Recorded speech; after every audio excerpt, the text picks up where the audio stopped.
the best things you can learn as a modern mama is to quit entertaining your children. We have swung from two sides of the pendulums. We have one where it's like kids were just kids. You didn't really acknowledge them. You didn't tell them how you felt. You didn't tell them you love them, you're proud of them, etc. To the other side of the pendulum where everything revolves around the kids. We haven't found the middle ground. And obviously we can tell the effects of children nowadays where they are constantly entertained. This can take such a tax in your overall health, emotional, mental, spiritual, physical, because you think that in order to be a good mom, you have to revolve your world around your kids. You have to entertain your kids. This isn't gonna last forever, or enjoy these little years. Yes, enjoy them, but life doesn't quit. The dishes don't just stop. The responsibilities don't stop. So having those sayings around you and pushing your responsibilities to the side because of this isn't going to help you at all. It's only going to make you resentful, stressful, overtouched, overstimulated, all of the new terms in the motherhood realm. But let me share with you 5 things that will happen when you quit entertaining your kids. And this is from somebody who used to think that you had to entertain your kids, that you had to play with your kids, that every waking hour had to be revolved around the kids. So the first 3 things we'll cover on how it's going to change your child's life, and the last 2, how it's going to change your own life. And the first and biggest thing that you will realize is that your kid will become so much more independent. They will be able to solve their own problems. Sometimes even unwillingly or unknowingly, we hinder this process in them because we try to fix it for them. They start whining, okay, let me just do it right away, right? We know how to quit the whining, which in one way is such a disservice to them because they are not learning how to overcome this problem that they are having. Even our little phrases of like, be careful or watch out can literally impact them where they're just like, oh my gosh, I can't do that, without them even trying to do it. Their curiosity will also start to flourish. As humans, I think almost every single one of us are way more curious when there's nobody around. We want to try and see what it's like. Just because it's like, if we fail, all right, well, we're by ourselves, right? Nobody saw it.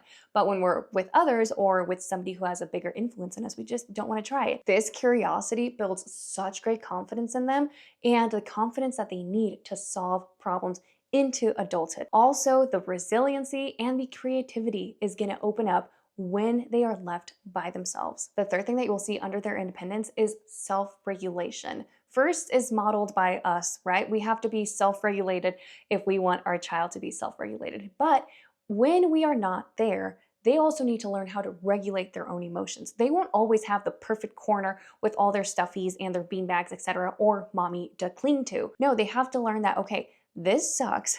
Let me figure it out. And such is life, right? But this is also, it starts with you being the model. That leads to when you are not there, they learn how to do that. The second thing that will happen is that your child will be way more helpful in the home. And this is something that is so stinking important because this is your duty as a mom. Proverbs 22:6, to train up your kids in the way that they should walk. It doesn't say entertain them, right? It doesn't say cater to them. Train them up. One of the best ways to do that, well, children naturally are monkey see, monkey do people. And they are also way more willing to help out, to do any task, whatever task. Will it slow you down a little bit? But right now you are in the plowing and preparing type of season in motherhood. You're going to reap what you sow later on. A lot of their behavior from old age is what has been built up in them when they are little. It is in our nature though, to do whatever our parents do. It's where our biggest influence in life is. And I see that even in myself. Having a clean home is a huge priority to me because I grew up with that same old thinking. Now, did my parents entertain me all the time? Heck no. Did they play with us? Sometimes, but it wasn't like a big thing, nor did the world revolve around us. And we knew it because we knew that, our parents have their own responsibilities. But with that being said, children helping you out in the home, you are going to start seeing that. And you can start out with a little task. I have a 2.5 and a 1.5, and they know that when they hear the buzzer in the dryer, they can unload the clothes and put them in the living room, or they can unload the dishwasher once it's done. Usually I'll take away all the sharps, but they just set it on the counter and that is perfect. It's all these little tiny jobs. But the more that I let them do it by themselves, the way more capable they are, the way more confident they are, and the more willing that they are doing it. And this is a huge help for this mama. I mean, it's a 2.5 and a 1.5.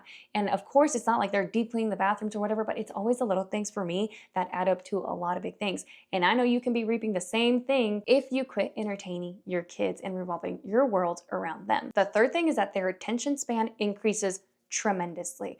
When they are constantly entertained, we even know this as adults, our attention span is literally worse than a goldfish, isn't it nowadays? We constantly teach our kids about the instant gratification, the dopamine levels, when we are constantly feeding their entertainment, not letting them feel even the boredom. That is like one thing that we forgot to teach our children, is the feeling of boredom. That is where a lot of us back in the day in the 90s or early 2000s came up with so many fun games and just a lot of creative play, is because our parents let us be bored and told us to go figure it out. I didn't have my mom setting up activity bins or activities outside or all sorts of just all of these things that you see online now.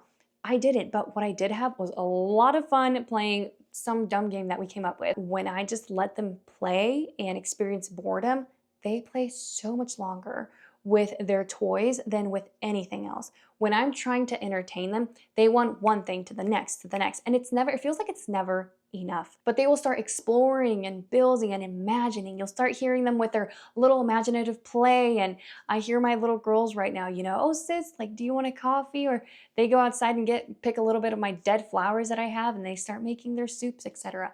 So it's all of that imaginative play that starts coming into play. And this can help you as mom, because when you are having those long days, those sleepless nights, it's so nice to just be able to sit and have your kids still be entertained without you being the clown of the circus. You know what I'm saying? The biggest thing that you will realize as a mother yourself is that you are going to become a mother and not a friend. Your children right now, especially if they're in the young years, they don't need a friend. They need a mother. They need somebody who is self-controlled, who's self-regulated, who models responsibility, who is disciplined. All of those traits, your child needs to see that. The friend comes later in the teenage years and definitely in the adult life. That is when they need a friend and not a mother. But sometimes we confuse that, where we try to be a friend, where we try to laugh at the little silliness, sassiness, strong-willed, etc., all the good labels that we put under a lot of what it is sin, honestly. We try to make fun of it and laugh and be that joyful, fun parent. And then when they're doing the same thing and when they're older, then that's when we want to be the mother, but that's when they need a friend. We want to set the foundation of like, okay, this is how we're doing things in this household. And it's not because you want to control everything that they're doing, but because you're a mother, you know better, especially in the younger years. If you give your toddler free rein, they'll probably eat all of the Jolly Ranchers. They probably will not eat anything that you have made them healthy and nutritious for their body. They will strive for the fruit snacks. We know this. Children at that stage have no regulation. We are their regulation. We are their model. So we have to start with that. We have to be the mother before we are the friend. Now, what this is going to trickle down to is that you're actually going to find the joy in motherhood, because you can actually do what you need to do as a mother first. Not because you don't care about your kids, but because you have responsibilities. Everybody has responsibilities, and your children need to know that there's stuff that needs to get done first before the fun stuff begins. And when we know our biblical responsibilities, we become way more intentional with our time.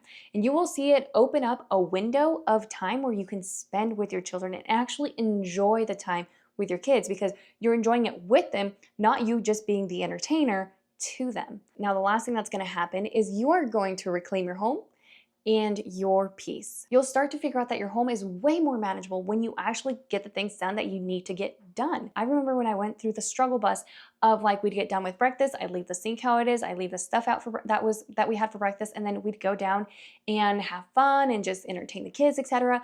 This made me way more stressed out in a way, because I was like, okay, I still have all this stuff to do. And then I'd be doing it during nap time, and then I'm like, I don't get a time to rest. And mind you, I have my kids very close in age. So it was a lot in that season of life, where if I would have just been like, okay, let me take care of this. It doesn't take more than 15 to 20 minutes. Your kids will be fine by themselves for 15 to 20 minutes. I'm sure every mama has like kid-proofed or child-proofed their home to the point where it's like literally nothing they touch is going to hurt them. It might break, but it won't hurt them. You're also going to start reclaiming your peace, because entertaining your kids takes a toll, man. Like, it takes something out of you, because you're just like always trying and always having to be present and always having to be engaging and engaged in whatever they're doing. That is not how it was ever meant to be. And that can really wear you down. The resentment and the stress that you may have been feeling throughout the days is gone, because it's just like, your kids are fine. They get bored, they figure it out. They start whining, figure it out. And I'm not saying that you shouldn't ever play with your kids, or you shouldn't, just be present with them. What I'm saying is that sometimes our responsibilities and things in life come before entertaining our kids.